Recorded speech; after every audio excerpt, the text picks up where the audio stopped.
This is the Lone Crater YouTube. We hope this video helps.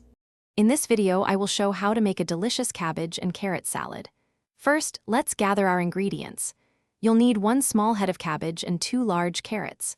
For the dressing, prepare a ½ cup of mayonnaise, 2 tablespoons of apple cider vinegar, a 1/4 cup of sugar, 1 teaspoon of salt, and a ½ teaspoon of black pepper.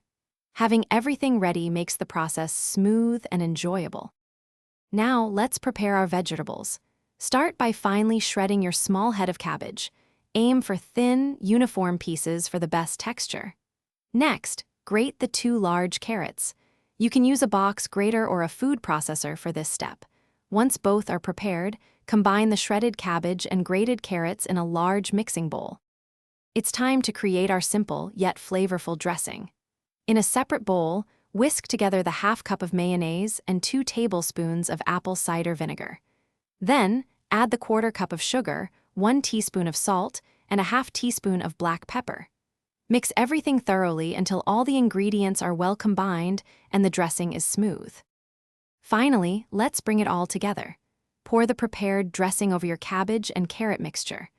Gently toss the salad to ensure all the vegetables are evenly coated with that delicious dressing. For the best flavor, chill the salad for at least 30 minutes before serving. Don't forget to check the description for a link to the Owala water bottle and other great deals. Thanks for watching. Consider subscribing if we helped you.